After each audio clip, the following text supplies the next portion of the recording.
Okay, can you hear me? Can you hear me? Can you hear me fine? Okay, perfect. Perfect. Thank you. Thank you, everybody. As you have noticed, I'm not Nicola, Dr. Nicola Leveringhouse, who unfortunately was blocked due to a train incident, and so she could not join us today. My name is Giuseppe Paparella, and I just joined the Department of War Studies as a lecturer in East Asian security. And so Nicola is actually my colleague. And I'm teaching this year a number of classes about East Asian security from the US foreign policy perspective, because my specialization is about US foreign policy in the region, in East Asia. So today, so this is just a very short introduction about me. So today, absolutely. Well, your book. Yeah. Oh, thanks, Joseph. Thank you so much. Yes, I do have, like Joseph published his second book already. I do have my first book published exactly in a month's time, with Stanford University Press as well. So thanks, Joseph. Thank you. Yeah, the title. What's it about? Oh, yes. The title is Abiding Influence. And so Presidents, Nationalist Beliefs, and US Policy in the Asia Pacific between 1898 and 1972. So it's very much a history book, with some international relations theory attached to it. So just in the tradition of war studies and King's College, as I did my PhD at King's College as well.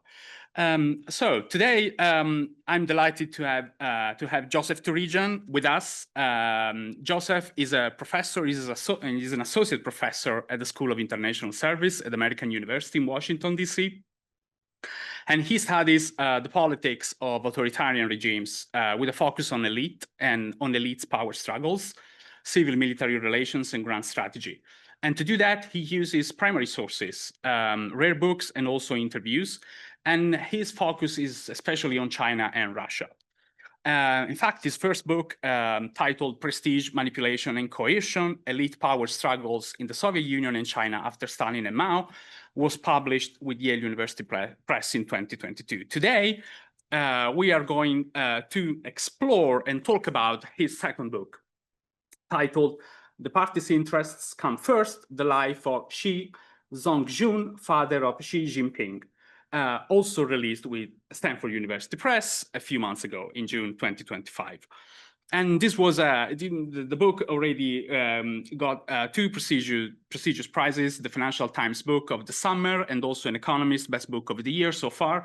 And given the importance of the topic, of course, and also how talented Joseph is as a scholar, I'm not very surprised about these prizes. I'm sure more prizes will come very soon as well. So huge congrats about that, Joseph. Before giving the floor to Joseph, I wanted to highlight how basically the study of the individuals has become fashionable again, kind of important. For many years, for decades, actually, scholars and even historians have focused a lot on structures, international politics, international institutions. But today, it seems like that probably great power competition, almost as a paradox, has brought about a renewed attention to the individuals, and in particular, as in this case, Xi Jinping, for instance. But of course, we can number several more leaders.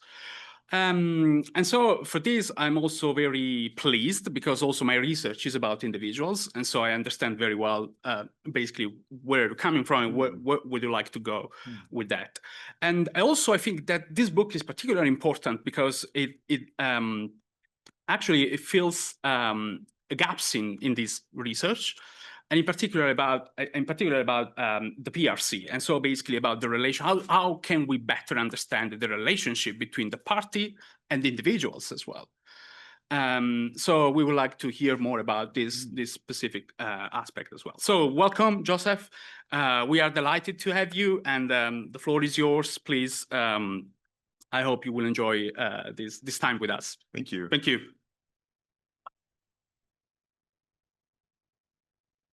Well, let me begin by saying thank you to Giuseppe, who has a new job, a new book, and didn't just introduce me, but also shared some very interesting thoughts about individuals and institutions. And we can explore that more in the Q&A if people would like.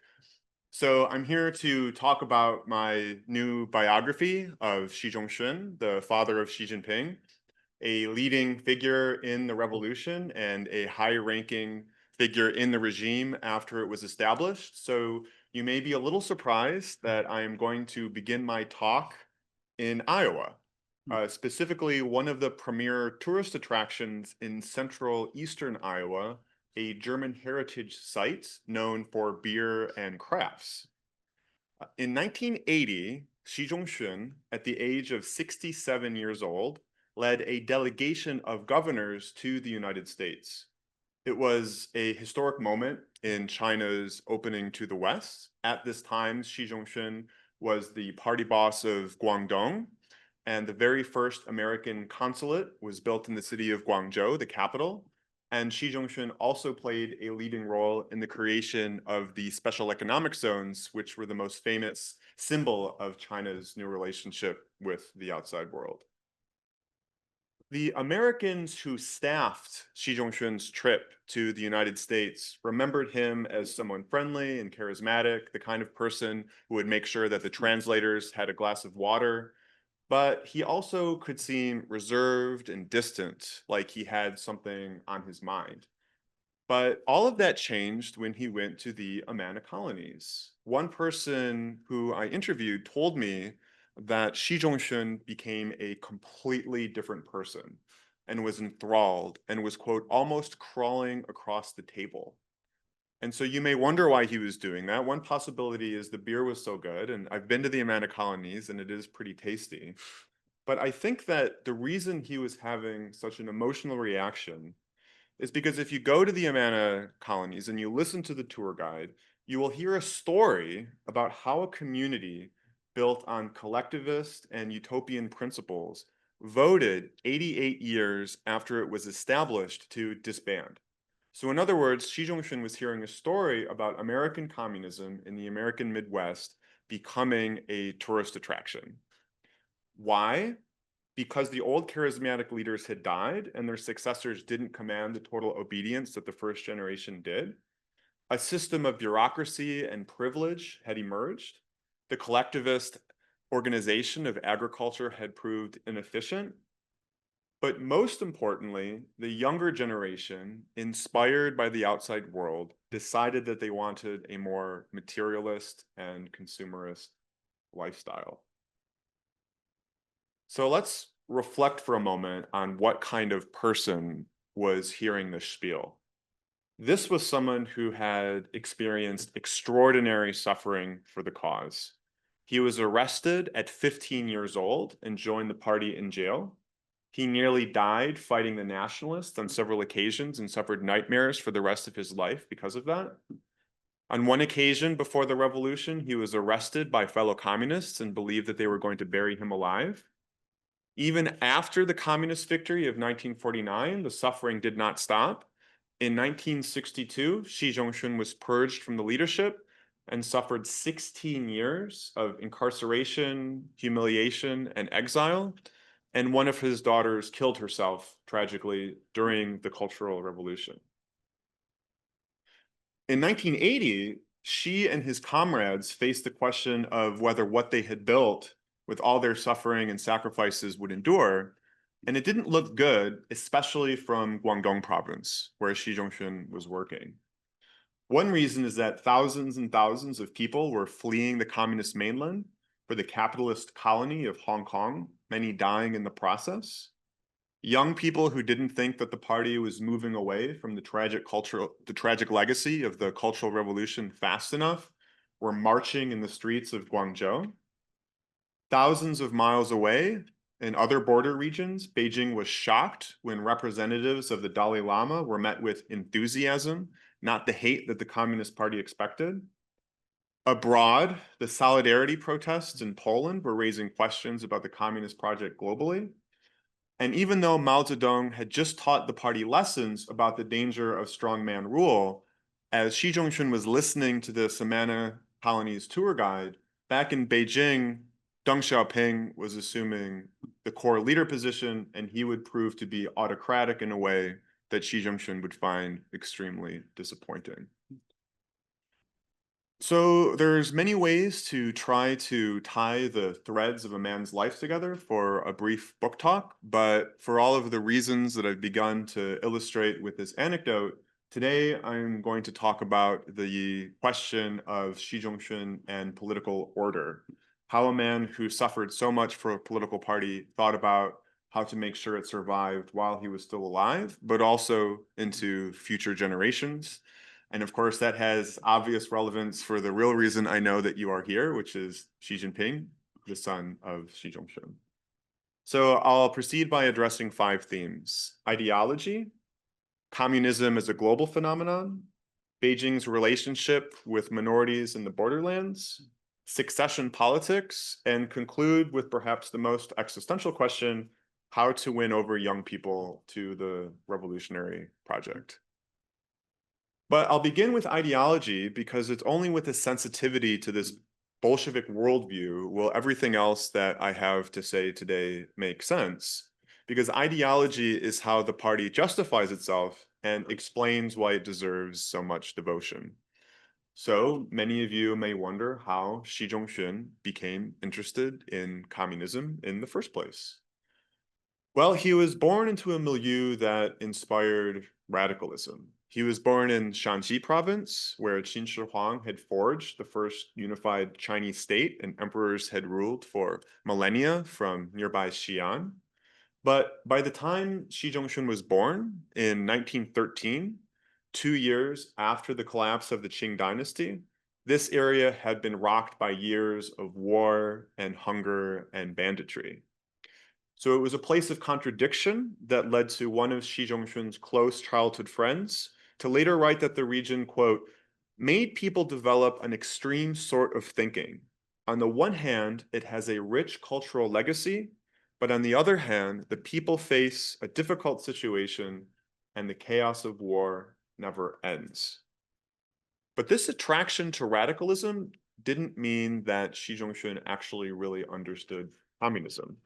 He wasn't attracted to the party because he was inspired by the intellectualism of Das Kapital. In fact, he later said that at the time, the revolutionary situation allowed all kinds of revolutionary books and newspapers for reading. But regrettably, because my individual study was too poor, even if I read more, that only meant that there was more that I did not understand.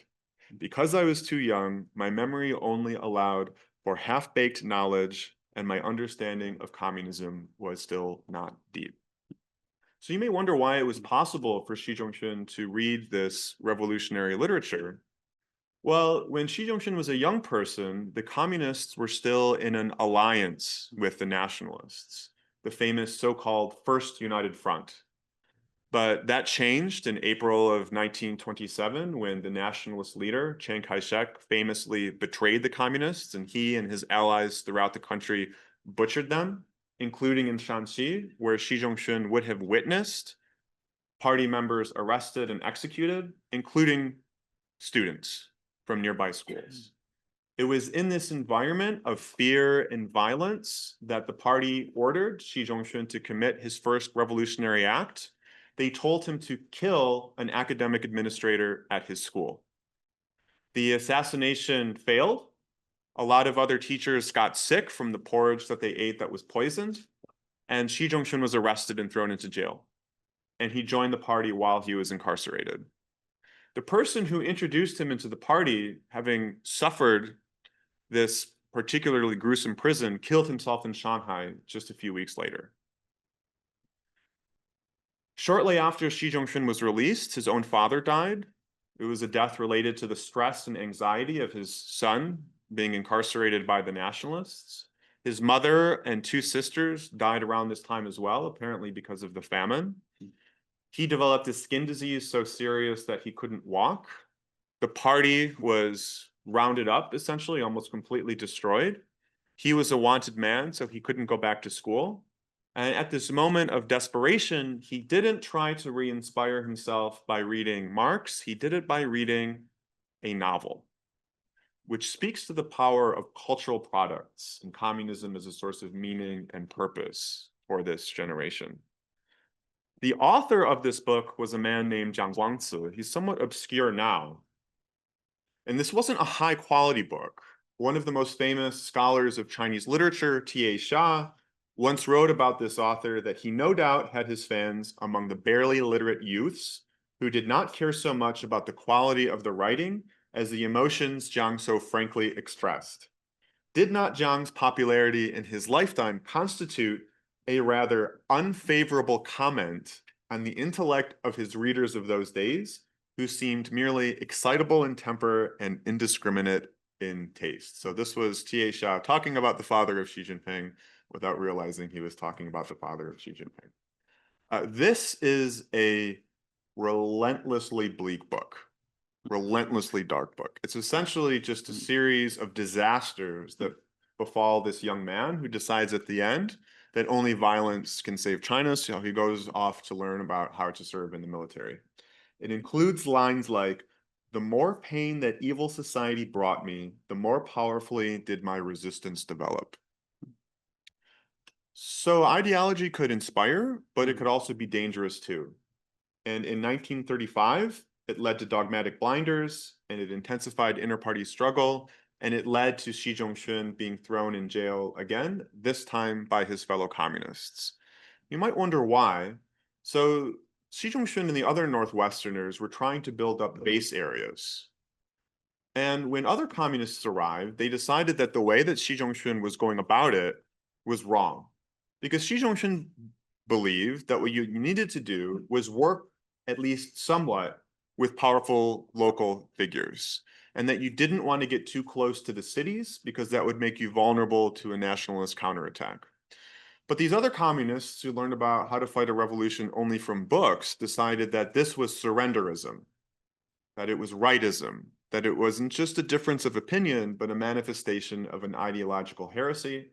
And that's why Xi Zhongxun was thrown in jail by his fellow communists and wasn't released until shortly after a man named Mao Zedong and other members of the Central Committee arrived in the Northwest at the conclusion of the Long March.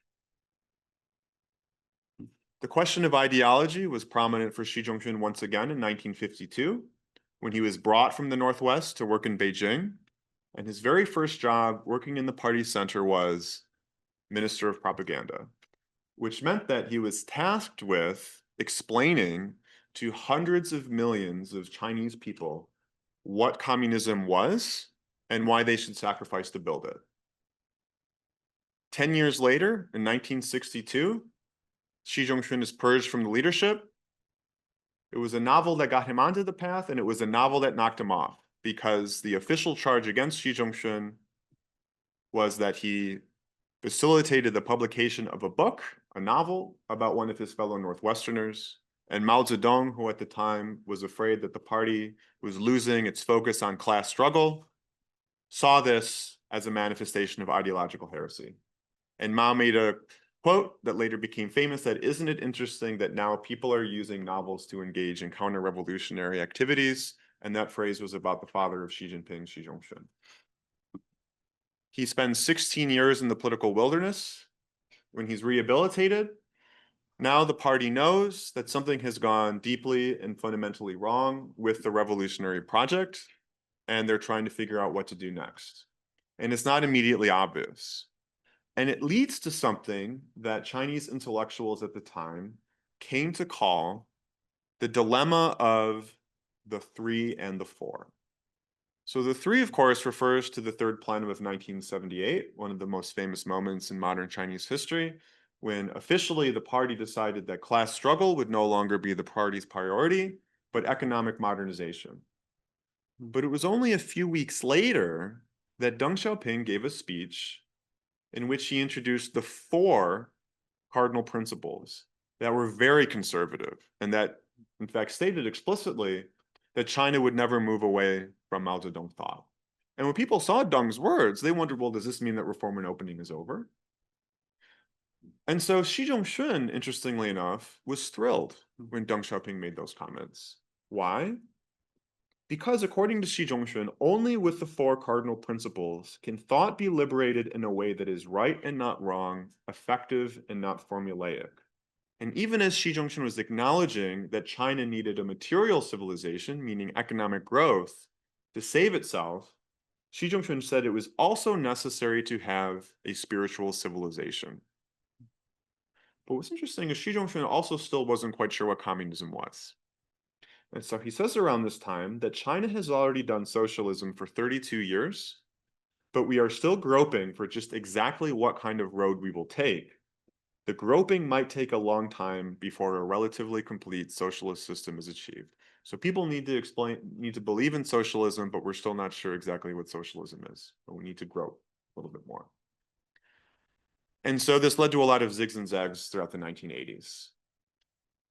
In 1980, Xi Zhongxun is brought from Guangdong back to Beijing to work on the secretariat, sort of the party's brain. He's essentially the right-hand man to Hu Yaobang, the general secretary of the party. As soon as Xi Zhongxun returns to Beijing, there's a campaign that is so severe that people once again think that another cultural revolution is coming. And the trigger was yet another cultural product, this time a movie. The name of the movie is Bitter Love, and it includes this famous line of a daughter saying to her father, who suffered during the Cultural Revolution, "You always loved the nation, but did the nation always love you?" It would have been a good question for Xi Zhongxun, and he was away faced with this question because he was the person put in charge of managing the party's official position on this movie. And so Xi Zhongxun thought that the attacks had gotten out of control, and they had gotten dangerous, and had led to chaos in society. But he also thought that the movie was problematic. He also thought that it was dangerous if you had these cultural products that were too critical. And they couldn't come up with a real good, clear answer. And ultimately, Xi Zhongxun said he was going to wash his hands of the whole affair without having a clear resolution to it. 2 years later, there's another campaign, this time to eliminate spiritual pollution. And again, people think that another cultural revolution might be in the offing. In fact, Xi Zhongxun said that it was a 28-day cultural revolution, and he criticized people who he thought were too supportive of that campaign. Nevertheless, if you look at his speeches at that time, as well as his conversations with foreigners, he said that spiritual pollution was a big problem and that it needed to be combated. So you didn't really have a clear answer even then. And then, of course, this all comes to a head in early 1987 when Hu Yaobang, the general secretary and Xi Zhongxun's direct superior, is purged under the accusation that he had engaged in bourgeois liberalism. And at the party life meeting at which Hu Yaobang was attacked, one senior revolutionary said to Xi Zhongxun, "You went even further than Hu Yaobang did." But what's interesting is, if you read Hu Yaobang's self-criticism, he's very clear that he thought he never opposed Deng Xiaoping. He thought he never represented a separate line from what Deng wanted. He writes in his self-criticism that in theory, reform and opening and the four cardinal principles can be integrated, but that in practice, it is very hard and it requires a great deal of political skill. So in other words, Hu Yaobang was saying that this wasn't a problem of different lines, and he represented one of them. It was the inherent difficulties of trying to achieve economic modernization while also avoiding the kind of political chaos that Deng Xiaoping found unacceptable, and Hu Yaobang was the scapegoat for it. So as you can see, how to think about communism was never obvious for the Chinese Communist Party. So it's not surprising that the Chinese Communist Party was constantly looking for models and learning lessons from what happened in other countries as well. In 1953, when Xi Zhongxun was the Minister of Propaganda, the #1 slogan that year was, "The Soviet Union of today is China's tomorrow." 1953, by the way, was also the year that Xi Jinping was born. For much of the 1950s and the early 1960s, after Xi Zhongxun leaves his position as Minister of Propaganda, he works for Zhou Enlai at the State Council. He's the right-hand man to the premier. And his bailiwick includes several different areas, but one of them is managing the tens of thousands of Soviet experts who were sent to China to help the country rebuild after years and years of war. Xi Zhongxun's very first trip overseas is to Hungary. Shortly after, the insurrection in that country led to questions about the resilience of communism globally. He goes to the Soviet Union in 1959. The timing is terrible because on the day that he leaves, for the very first time, Chinese soldiers kill Indian soldiers on the Sino-Indian border. And while Xi Zhongxun is traveling, the Soviets release a statement that takes a neutral position, which infuriates Beijing because China and the Soviet Union are in a formal alliance. And Xi Zhongxun cuts his trip early and returns back home to China on the day that this statement is released, almost certainly because of unhappiness over that choice by Moscow. And so Mao Zedong is watching this kind of behavior on the part of the Soviet Union, and he concludes that the Soviets' lack of support for China in moments like this is a manifestation of a deeper problem, that something has gone wrong with the October Revolution, and that the Soviets aren't even real communists anymore. They've become something else, revisionists. And that's one of the reasons why in 1962, Mao Zedong was so preoccupied with class struggle. And that's one of the reasons why, along with this charge of supporting a novel, one of the accusations against Xi Zhongxun was that he was a spy for the Soviet Union. When he works in Beijing in the 1980s on the Secretariat, one of his tasks is to manage Beijing's relationship with foreign leftist, revolutionary, and communist parties. And so now they have the opposite problem. Before, the problem was that other countries were revisionist, but now China is using the market to allocate resources, and the danger is that other countries are going to think that China isn't communist anymore. So it's really necessary to reestablish ties with them. And because the radicalism of the Mao era had destroyed those connections, it was up to Xi Zhongxun to reestablish them. But it's a moment of crisis in the global left, and Xi Zhongxun is watching as different communist regimes throughout the world are trying to figure out a way out of the challenges that they face. He actually likes Gorbachev. If you go to the Italian Communist Party archives, you'll see that he surprised this Italian communist when he went on and on about how impressed he was with Gorbachev. He read about what happened at Chernobyl, and he wrote a notification on the report. We also have a lot of mistakes like this in our own work.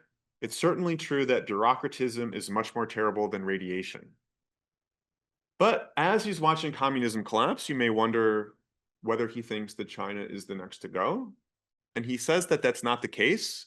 And his explanation is that China, unlike other countries, took the universality of Marxism and the national conditions of China and integrated them in a way that other countries were not able to do. So he writes in People's Daily in 1990, China, through combining the universal truth of Marxism-Leninism with China's revolutionary practice successfully.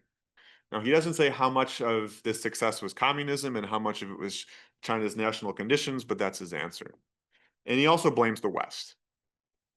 He says that an adverse current of negating socialism has appeared in the world, and it's a result of international hostile forces more intensively pursuing a strategy to subvert and sabotage socialism. So in other words, during his previous tour of duty in Beijing in the 1950s, he's watching China's relationship with the communist bloc collapse. And in the 1980s, he's watching the communist bloc itself collapse, except in North Korea. Except in North Korea. Initially, the Chinese were skeptical about Kim Il-sung handing over the country to his son, Kim Jong-il. But when Beijing finally came around, the person who went to Pyongyang to inform the North Korean elite that China was going to give its permission was Xi Zhongxun.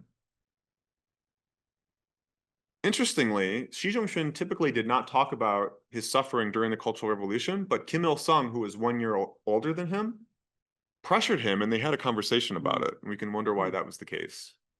But what's interesting also on this trip is that Xi Zhongxun pressured the North Koreans to develop the same kind of economic modernization that China was pursuing, especially the kind of SEZs that Xi Zhongxun was so proud of from during his time in Guangdong.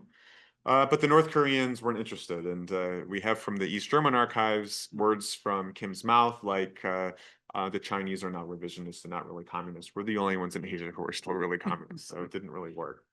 By the way, if you go online, you can see a picture from 1983 when Kim Jong-il, the son of Kim Il-sung, visited Beijing. He's sitting next to Xi Zhongxun in an auditorium with big smiles on their faces, and they're watching a performance of Arirang by a woman named Peng Liyuan, who 4 years later would marry Xi Jinping. So North Korea did not fall apart, but the Soviet Union did. And when it did, it came apart at the seams like a chocolate bar, and the creases were along ethnic lines. And that had special importance for Xi Zhongxun as one of the party's leading figures, if not the leading figure on the party's relations with Tibetans, Uyghurs, and Mongolians. And in the last years of the Civil War, Xi Zhongxun was the leader of the Northwest Bureau, which included a giant swath of the country. Not just Xinjiang, but also Tibetan and Muslim Hui areas of Qinghai and Gansu.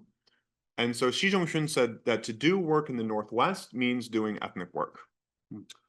And it's undeniable that the process of exerting party control in these regions was extremely bloody. It was very repressive. But the party combined military force with the so-called United Front, which sought to co-opt and win over regional power brokers to make the party's projection of power into these regions less costly. One of these prominent figures that the party reached out to was the Panchen Lama. So I'm sure everyone in this room has heard of the Dalai Lama, but the second most prominent figure in Tibetan Buddhism is the Panchen Lama. And the young Panchen Lama, who was living in Qinghai at this time, the very first prominent revolutionary he ever met was Xi Zhongxun. And it's clear that some of this relationship was instrumental, but that there were genuine elements as well. But there wasn't a lot of clarity within the party about how quickly they should pursue socialist modernization. In 1952, the leadership in Xinjiang decided to pursue land reform in nomadic areas and to expand repression and kill more people, even though Xi Zhongxun told them not to. And Xi Zhongxun purged the leadership of the Xinjiang region for not listening to him and for pursuing a more leftist radical agenda. When Xi Zhongxun is working for Zhou Enlai in the 1950s, he's spending about 70% of his time on the United Front. By 1958, the party has decided that cajoling people to pursue socialist modernization wasn't working, and they launch a war against Hui and Tibetans in exactly the regions that Xi Zhongxun incorporated into the regime in the Northwest. It's a literal war with planes dropping bombs and tanks. 1959, the Dalai Lama flees, and then the repression and transformation extends also into the Tibet Autonomous Region. Xi Zhongxun's old associate, the Panchen Lama, writes a petition to Zhongnanhai saying that Tibetan Buddhism is essentially being destroyed. And Zhou Enlai tasks Xi Zhongxun with talking to the Panchen Lama. Those conversations have leaked. We have them. Xi Zhongxun is remarkably friendly, saying that as angry as you want to be, we will accept that anger. The problem with the Dalai Lama is he always smiled at us and then he ran away. At least you are telling us how you feel. This shows that you were a true friend. Now, of course, Xi Zhongxun said, some of your language is inappropriate. You didn't acknowledge that these problems were unfortunate byproducts, not the actual purpose. You didn't say that the big picture was good, even though the big picture is good, and that these are just, mistakes in implementation. But unfortunately, this petition was written in 1962, and this was a year when Mao Zedong was very preoccupied, as I've already said, with class struggle. And Mao Zedong accused Xi Zhongxun of being an accommodationist. Deng Xiaoping said that because of Xi Zhongxun, the Panchen Lama's tail went higher than a U-2 spy plane. And so along with the novel, along with being a spy for the Soviets, one of the other accusations against Xi Zhongxun was that he had created an anti-party clique within the United Front Work Department. When he's rehabilitated in the 1980s, once again, he spends probably most of his time on ethnic affairs. And the party knows that it's in trouble because Tibetans and Uyghurs and Mongolians are very unhappy because of the extremism that they suffered during the Cultural Revolution. And so when you have this kind of challenge, the party decided that they needed to try a different equilibrium. There are protests in Kashgar in 1981. Xi Zhongxun picks up the phone from Beijing, talks to the local military commander and says, don't kill anyone, find local Uyghurs who have prestige and status within their community and have them talk to these Uyghurs and calm them down so we don't have to kill anyone, which would just make the situation worse. And that was indicative of a broader approach that Xi Zhongxun introduced, where the priority is economic growth, working with power brokers, bringing religion into the open so that it can be better controlled, talking to the Dalai Lama, acknowledging grievances, that kind of thing. Seems to be working. Seems to be working. Till about 85, 86, you start to see protests. And the party faces a question, an existential one. One is that they're having these continued problems because actually the mistakes the party had made still haven't been overcome, and the party underestimated how unhappy people were. And that you are going to have some growing pains as you shift to a different model, and that these kinds of protests are normal, and that we shouldn't overreact. But there was another way of reacting to this within the party, which was when you give people space, you don't win them over, they take advantage of you.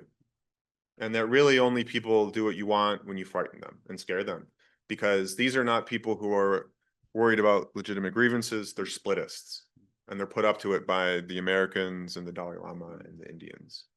Xi Zhongxun's initial inclination was to tighten policy, but not to completely overturn it. But it wasn't really his choice. And in March of 1989, famously, Deng Xiaoping declared martial law in the Tibet Autonomous Region, and that was the end of this period of experimentation. The 1980s were also a moment when the party was reflecting on another question, which was how to organize power at the very heart of the Chinese Communist Party in Zhongnanhan. Because the Cultural Revolution had shown unambiguously how dangerous it was to have a strongman leader who slipped out of control. And in fact, Xi Zhongxun explicitly said that it was necessary to create some kind of a system to stop that from ever happening again. And unfortunately, Deng did emerge as another autocratic figure, and succession politics remained explosive in similar ways to the Mao era. So you may wonder, why were succession politics in China always so dangerous? Why did both Mao and Deng have such fraught relations with their deputies? Well, if you wanted to ask anyone this question, Xi Zhongxun would be a good person, because he was the right-hand man to Zhou Enlai in the 50s, and he was the right-hand man to Hu Yaobang in the 1980s. So he was the chief implementer to the chief implementer, and he would have seen a lot. Now, you may wonder why Giuseppe invited someone to come talk to you who was within the leadership, but not at the very top. Why would it be interesting to hear someone come and talk about somebody who just did what they were told? Well, as what my book tries to show, it's a lot more complicated than that. And that these deputies face an absolutely nightmarish situation, because they're told to do this and also that, but they're not told what matters more or how to achieve them. So 既要又要, right? So do this, but also this. And then you have to look for the dan hua, the but language, meaning like, this is the big picture. This is what we want to achieve, but you also need to keep these things in mind, but it's not clear exactly how you're going to manage those things simultaneously, right? The other problem is if you go too far in one direction or the other, it's not just that you made a typical mistake, it's that you're a rightist or a leftist, and that's an ideological problem. The other problem, you have other people within the leadership who might not like you, who are complaining about you to the top leader. And of course, the top leader is really hard to manage, because what you want to do is intuit what they want and provide it to them better than anyone else. But both Mao and Deng were elusive, mercurial, suspicious, right? And so if you reported to them too much, they would say, why do I have a deputy when I need to make all of these decisions for you? Why can't you come up with the right choice on your own? I want to think big thoughts, and you're entangling me in the day-to-day affairs in a way I don't want. But if you don't report enough, then that's another problem, because you face accusations that you are creating another headquarters within the party. And so Xi Zhongxun would have seen these principles repeatedly. 1958, January, the famous Nanning Conference on the eve of the Great Leap Forward, Zhou Enlai gives a 5-hour self-criticism. He returns to Beijing, he starts drinking, his hair is going white, he thinks he's going to be completely removed from his position as premier, and he says to Xi Zhongxun, I can't do anything right, I'm always making mistakes. Mao is criticizing me once again, and Xi Zhongxun says, we'll take responsibility together. Then in the 1980s, Xi Zhongxun, he has more party seniority and experience and status than Hu Yaobang does, even though he's working for Hu Yaobang. And he tells Hu Yaobang, you need to go talk to Deng more. And Hu Yaobang says, Deng understands me. Deng is the shouzhang, I'm the jiaozhang. Deng is the top of the head, I'm the bottom of the feet. I'm just doing a few things for him. There's no way that Deng could lose trust in me. But in a private conversation, Deng Xiaoping says to Hu Yaobang, I'm going to retire. And Hu Yaobang says, I accept your decision. And then Deng Xiaoping starts telling other people that Hu Yaobang is trying to push him out. And Hu Yaobang came to conclude that this was the biggest problem that he faced with Deng. And at the party life meeting, where Hu Yaobang is criticized for being ambitious and aggressive, Hu Yaobang says, I said I would retire at the 13th Party Congress, and Xi Zhongxun loudly exclaims, I heard Hu Yaobang say this 3 times, right? So that's succession at the top, and I'll conclude with succession at the bottom, right? Young people. And so for Xi Zhongxun, this was absolutely existential. He uses apocalyptic language to talk about young people. He says that the fight for young people is a life and death struggle without gunpowder. It is related to whether there will be successors to the socialist nation for which we in the older generation risked our lives in battles across the country to found, right? But young people can be problematic. In the 1950s, he's trying to raise his own family. There's a fear that after winning the revolution, young people, the offspring of these senior leaders, are going to be divorced from the masses and be raised up in a very privileged way. And that's why these princeling families were so tough. But even within that context, the Xi family was especially brutal and disciplinarian.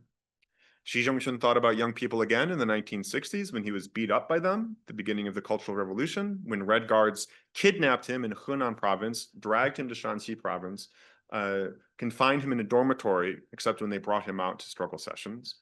And then in the 1980s, he's thinking about young people because some of them are so disillusioned because of the catastrophe of the Cultural Revolution. So 1966 and 7, the problem is they're too extreme. And in the 80s, the problem is that they don't believe in anything. And this culminates in 1989. 1989, in the spring of 1989, Xi Zhongxun's last position is first vice chairman of the National People's Congress, the legislature. And it's the legislature that is seen by both members of the elite and the students as the only way out of the crisis, of the student protests, without resorting to violence. The leaders of the NPC don't know exactly what to do because the #1 leader is in Canada and the United States, which means Xi Zhongxun is the ranking figure in Beijing at this time. We know that there are serious discussions of holding an emergency session. It takes a few days, but ultimately Xi Zhongxun does come around and supports martial law. A few months after the violence, there's another meeting of the NPC. Xi Zhongxun screams at the premier. He's saying odd things that are confusing to people. He sleeps on the couch in his office, and then he goes shortly after that to Guangdong and doesn't return to the capital for 9 years. According to these diaries that are available at the Hoover Institution, written by Li Rui, a former secretary to Mao Zedong, Xi Zhongxun's odd mental behavior was, quote, the manifestation of years of pent-up resentment and anger. And so Xi Jinping, who saw all of this, you may wonder why he remained so loyal to the party. And in fact, Li Rui himself thought about this too, and I'll conclude with this. In fact, he said to one of the sons of Hu Yaobang, I don't understand why Xi Jinping is the way he is. My request to you is to figure out what happened. It's so painful that Xi Zhongxun had such a son. So I don't think that my book can give you an exact answer for what happened. Different people drew different lessons from the meaning of Xi Zhongxun, even from within Xi Zhongxun's family.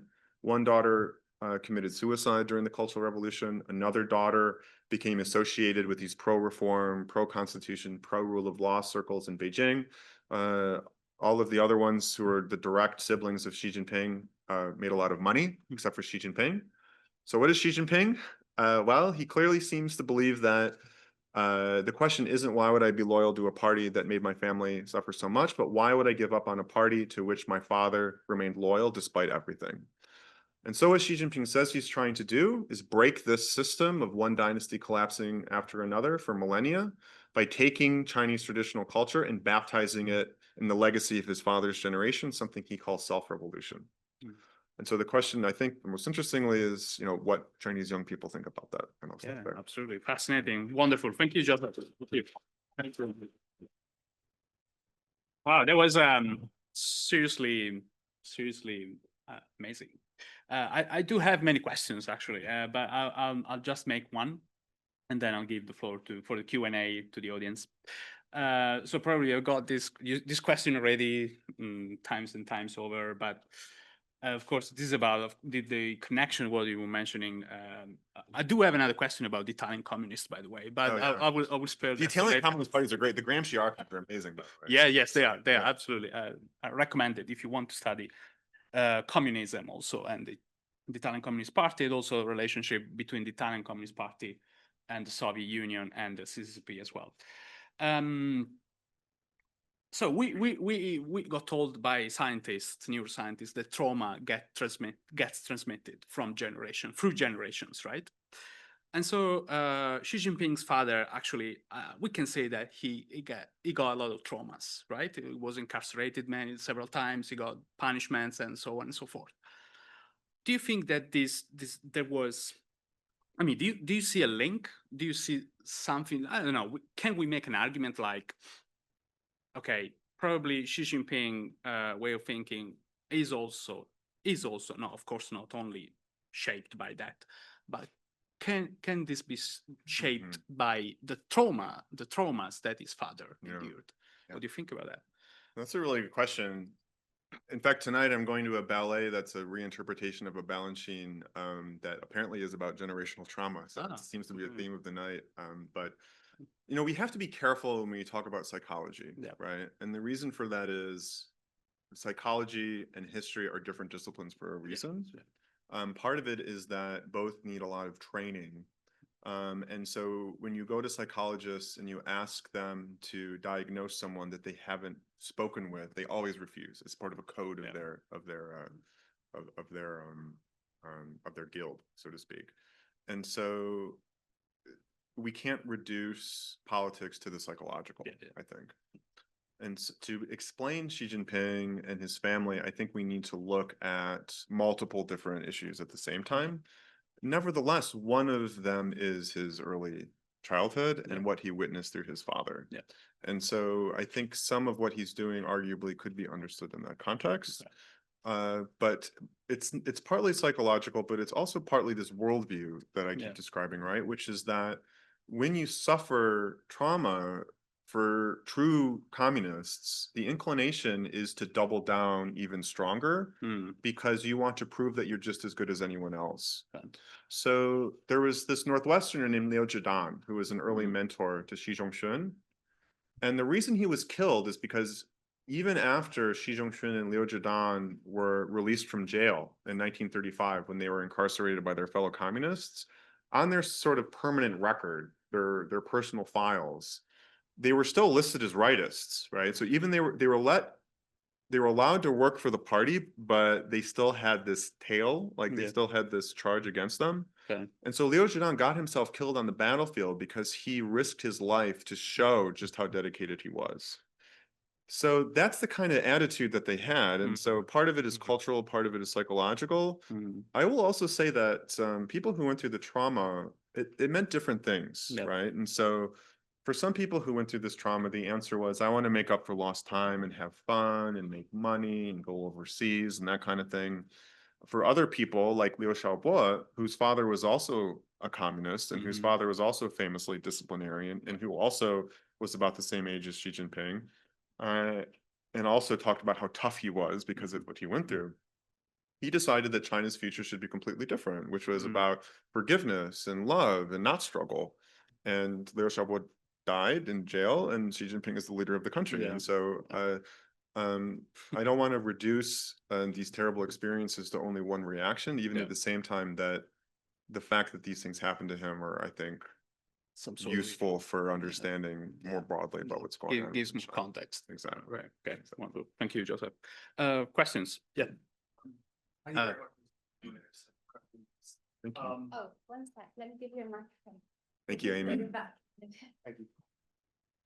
So my questions, essentially, Xi Zhongxun's obviously had an incredible roller coaster of a career. He had some of the largest falls and incredible comebacks as well.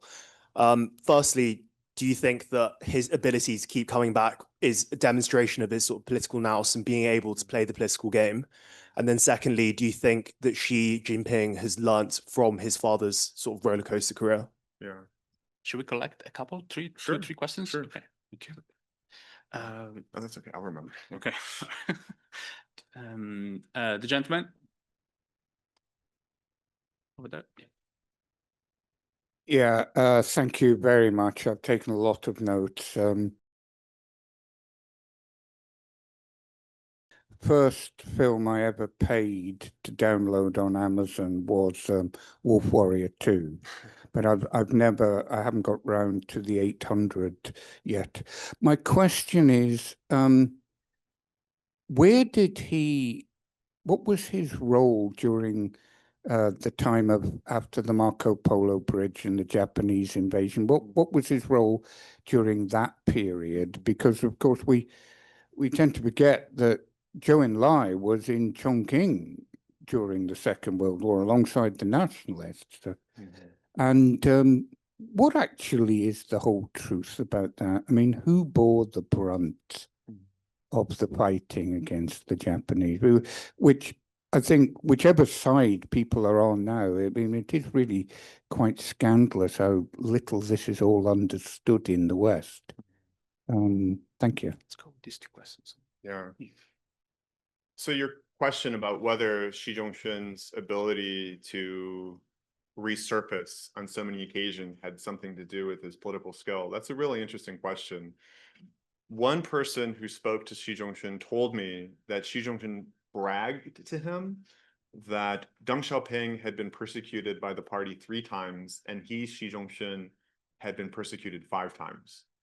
And so if you want to get every example from my book, you can read the whole thing. I won't go through all 5 right now, but I'll say 2 things about that. One is that Xi Zhongxun was a very cautious person. And so without going too far into the weeds of party history, the first great purge of the People's Republic in 53-54 was a man named Gao Gang. And Gao Gang was a fellow Northwesterner, and he started to engage in these political machinations against others within the elite. And Xi Zhongxun warned him to be more careful, even though they were both Northwesterners. And presumably Xi Zhongxun would have been a natural ally. And one of the things Xi Zhongxun said was, these other people are long marchers. They have the political capital to be brazen in a way that we can't, right? And so that, I think, saved Xi Zhongxun. It was close. And Xi Zhongxun, when he saw Zhou Enlai go after Gao Gang, he was like, I've never seen the premier so frightening. It was terrifying. And by the way, the person who betrayed Gao Gang was a man named Deng Xiaoping. And when Xi Zhongxun wrote his self-criticisms to survive the Gao Gang incident, the person who read them and approved them and reviewed them was a man named Deng Xiaoping, right? And so, a lot of people in the party fell and came back up and fell and came back up. What made Xi Zhongxun stand out was that he was rising to positions where he was the youngest among that sort of cohort, right? So he was the youngest candidate member to the Central Committee in 1945. He was the youngest of the major regional bureau leaders to be brought to Beijing at the beginning of the 1950s. He was by far the youngest vice premier in 1959. And then in the 1980s, what's interesting is he's working for Hu Yaobang, even though Hu Yaobang is so junior to him. And so we know that Xi Zhongxun complained that he had been considered for general secretary, but did not get that position. And he also complained that he wasn't made president and that he wasn't made head of the National People's Congress because the people who did take those positions were inferior. And so he never felt that he climbed to the status that his contributions to the party deserved. And we can wonder why. My own guess is that Deng Xiaoping wanted to use him, but didn't trust him. And that was the way of going about it, right? But he was popular. He was seen as someone who was like gregarious, good at handling political contradictions. So you'd have different kinds of people within the elite, like economic experts, military experts, but Xi Zhongxun was a people person, right? And so I'll say that about Xi Zhongxun. So the war with Japan, Japan doesn't actually appear all that much in my book, except in the context of Xi Jinping's mother.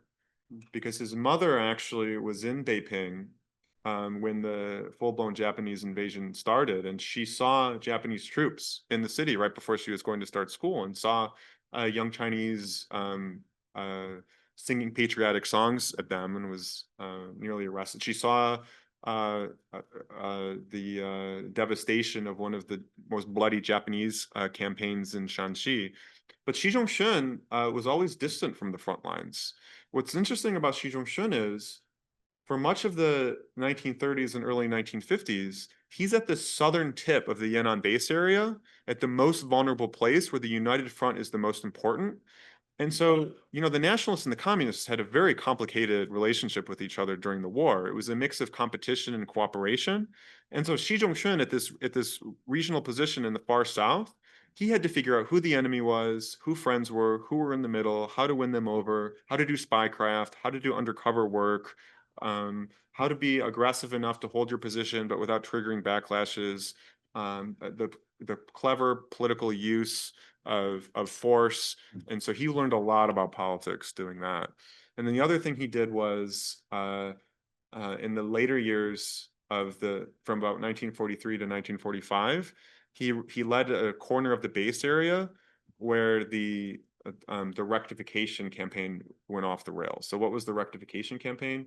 Well, this was another real absolute watershed moment in Chinese history, right? Because what it was about was, you had all of these young Chinese who wanted to save the nation, go to the Yan'an base area to join the communists.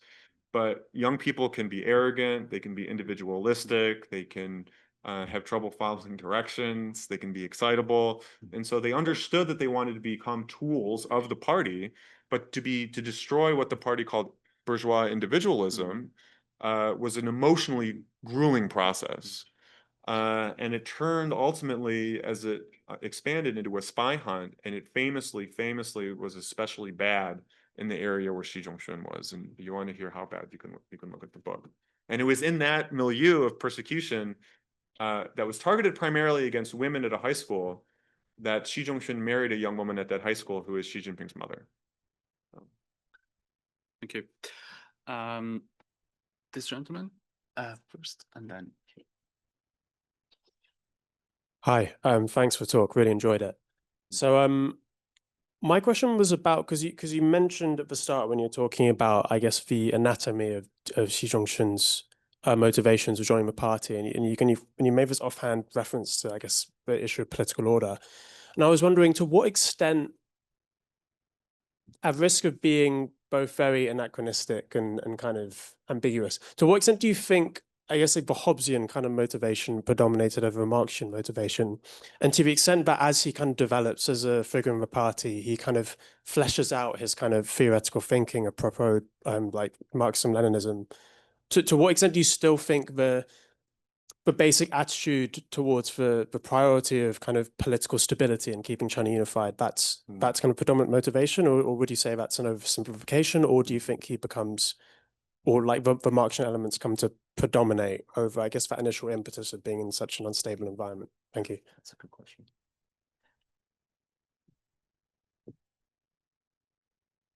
Thank you. I just wanted to ask, you mentioned briefly about Xi Zhongxun and his work in the Propaganda Bureau. I'd love to hear your thoughts on to what extent you think his belief system and his work in the Propaganda Bureau has impacted Xi Jinping and Wang Huning's work today, particularly with regards to young people in modern day China. Should I take those two? Yeah, please. Yeah, these are wonderful questions. And so when we talk about Xi Jinping and Xi Zhongxun, do we describe them as statists? Do we describe them as Hobbesian? Do we describe them as communists? These are all good questions, but also fraught questions, because ultimately they can be very easily politicized and weaponized. And so one of the reasons that the Soviets and the Chinese split was because they couldn't agree about what communism was. And as I was illustrating in my remarks, even in the 1980s, they weren't exactly clear what exactly constituted socialism and what did not. And so calling Xi Jinping a communist or not is a bit fraught. I would say that the way Xi Jinping thinks about communism, maybe that's the easiest way to answer your question. is that he really thinks it's absolutely imperative, and this gets to your question about young people, is that people believe in this stuff, right? And so, I mentioned that Li Rui, he wasn't the only one who was surprised by who Xi Jinping turned out to be or became. We can debate which, is a better explanation. But the first warning sign was the speech he gave about the collapse of the Soviet Union. And he gave a couple different explanations, but one was that they stopped believing in the ideology, right? And so he looks at his father's generation and thinks about all that they achieved and believes that to overcome technologically superior rivals, you need to have this like conviction and idealism and dedication, right? The question is how far you go in that direction. That's the million-dollar question. So you look at these texts from recent party writings, and they say essentially the Cultural Revolution was way too extreme. It was too radical, it was too extremist, it was too leftist, it was too isolationist. And then after Mao's death, what happened was the party still recognized that struggle and vigilance was necessary, but that it slipped away from them. And that what Xi Jinping is doing is reintroducing that sense of crisis and struggle. And he essentially says that to break the dynastic cycle isn't with democracy and rule of law, it's with literally struggle, self-revolution. This is his language, not mine, right? And then that raises the question of, well, how much is too much struggle and how much is not enough? Because Xi Jinping himself said repeatedly in the 1980s that the reason he wanted to dedicate his life to the party when other people were not of his generation was he wanted to stop another cultural revolution from happening, right? And you want to talk about a Hobbesian worldview? The Cultural Revolution is a really good impetus for that, I think, right? But nationalism also, I think, plays a role here. And so when Xi Jinping met with a Japanese prime minister, Xi Jinping said that if he was born in the United States, he would have become a Republican or a Democrat because ideology without power means nothing. And so in that sense, he's also kind of a political realist, I think. And so, and also on the communism thing too, when he talks about communism, he says that like his father said before him, that the reason Chinese communism survives is because it's integrated with China's national characteristics. And so it raises the question, well, how much is communism and how much is national characteristics? And that's why the Chinese so commonly fumble with whether they have a model for other countries or not, other than just that they have a non-Western form of modernization. It's not exactly clear how much people can learn from that, other than that it's possible. And if you emphasize the Chinese part of it, then what exactly is transferable, right? Like these are questions. Another, when you read these documents too, is they say that we can't be dogmatic and we can't be too aggressive, and that communism will take a long time to achieve. So once again, it's like you can, when you look at it more closely, you see these dilemmas emerge even from in their own language, and they talk about communism, right? Okay, last two questions there, and Isabel? Yeah. Yeah, behind, yeah. Hi, thank you for your speech. My question is a bit far from this.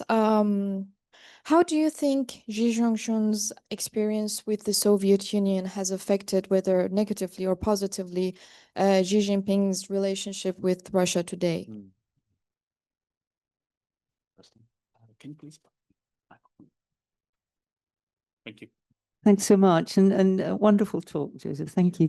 One of the very striking differences between father and son, at least today, is the minorities policy, shall we say, which has gone frankly assimilationist. And your account of Xi Zhongxun's constantly on the kind of liberal side, small l, in the tensions between the Han majority and I just wonder, do you have any kind of insight into why we have gone kind of eliminationist in this point and abandoned, what I guess what was the Soviet model essentially?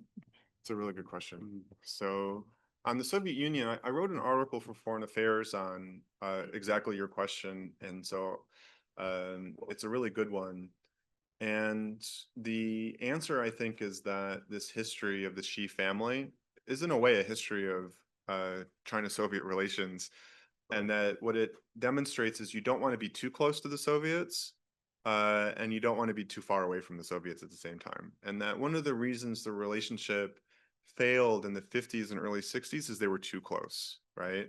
And that if you have an idea that your two societies need to be structured in exactly the same way, and that if you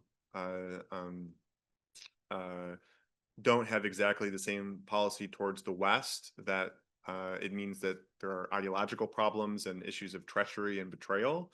And that also, there was such close proximity that it made it easy for people within the elite to be seen as too close to the Soviets. And so what you saw in 1953 was the Soviet Union of today is China's tomorrow. And then by the Cultural Revolution, Xi Jinping is digging air raid shelters because of a possible war with the Soviet Union. And when the American Secretary of Defense is talking to his Chinese counterpart, he says our staffs could have written each other's talking points, and that was when Xi Jinping was on his staff. So it shows like these completely different, wild juxtapositions. I was told that when Xi Jinping visited Russia and they went to the Kremlin, he said, my father came here too and said that our two countries always need to get along with each other. Speaking of literature, he also said, Xi Jinping, on his very first trip overseas, when he met with Russian sinologists, that my generation was raised under two literatures, Chinese and Russian. And one of my favorite novels is What is to be Done by Chernyshevsky, because it has this professional revolutionary named Rakhmetov who sleeps on a bed of nails to inculcate his revolutionary steel. And Xi Jinping said, I used to walk around in the wind and the rain and the snow so that I could also be a good revolutionary just like Rakhmetov. So culturally, I want to say that it's like, the whole story, because the Chinese are definitely not doing things that the Russians would really like. And the Chinese are trying to avoid this narrative of authoritarian regimes versus democracies and trying to avoid this narrative of China facilitating Russia's war against Ukraine. It's not, those narratives are pretty, I think legitimately, hard to overcome by Chinese, but there's a longer answer in that article. The ethnic affairs question, it's such a good one, and it's such a hard one to answer. There's, I think, two things to say about that. One was Xi Zhongxun's position on minorities, even if it had these liberal, humane elements, still could be quite hardline, right? He still definitely did not want people protesting, and he still was definitely skeptical of the Dalai Lama, and he still was very afraid of things getting out of control in an easy way, right? And the other thing to say is Xi Jinping, in these speeches he gave in Xinjiang that were leaked, he says that we're never going to give up on the system that our ancestors bequeathed to us, meaning what was essentially the Soviet system, where you have the autonomous region and that kind of thing. Nevertheless, you're absolutely right, which is that this intermingling, sinicization type policies are quite different from anything that we had seen while Xi Zhongxun was still alive. And, Xi Jinping, in these same speeches that I just referred to, he said, what were the first Soviet socialist republics to leave the Soviet Union? The Baltics.